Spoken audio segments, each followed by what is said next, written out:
we have a beautiful arrangement of Be Thou My Vision. And that's a traditional Irish tune, and it's actually arranged by Mary E. Byrne. All right, some things that would be very helpful, and that is when you approach a hymn arrangement, that you look at it, try to analyze, and then appreciate, and you try to take what you've learned and apply it to other hymn arrangements. So here I have analyzed the sections. So they would be the verses would be the main sections, and then the auxiliary sections would be the introduction, the interlude, the postlude, and the coda.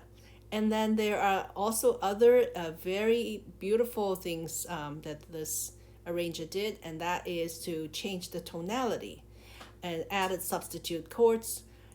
So what you need to do is to take note, appreciate, and then apply.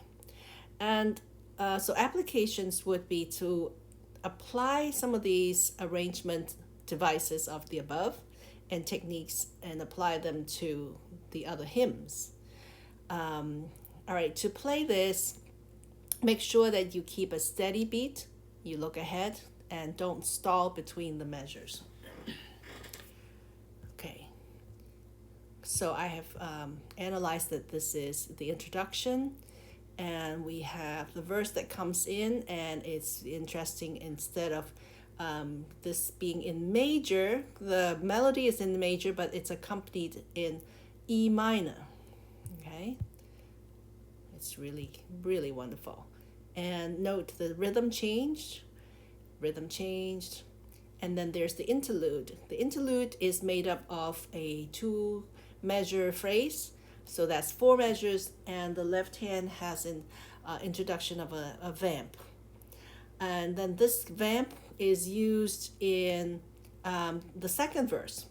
So a very interesting element in music is that each note can be, it can have many possibilities and interval elements. For example, the note G, if it's in G major, G is root. If it's E minor, G is the third.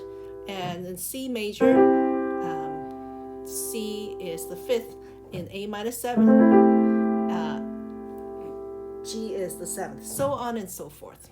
Okay, so in this case, the right hand has the G major melody, and the left hand has the A minor tonality or tonal center.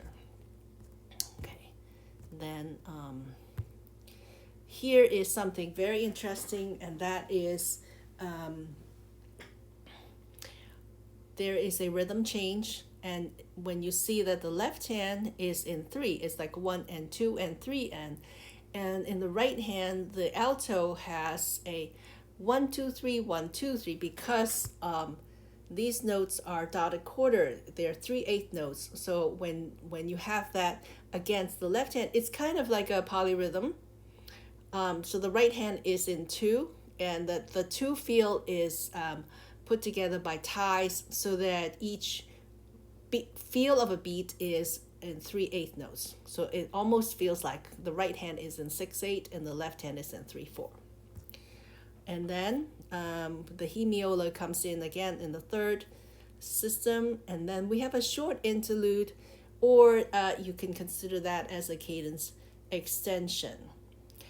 And there's another signature chord that is the E minor hollow chord octave with no third.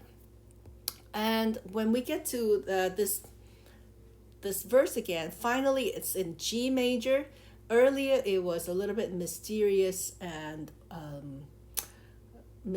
atmospheric, maybe a little bit reflective in E minor. Finally it's in G major and in forte. Okay, and then we have a changed rhythm.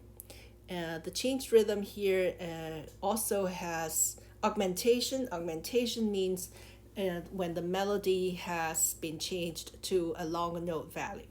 Then we have the auxiliary section of coda to finish it out, And the coda usually would sound like the introduction, but here is a little bit longer.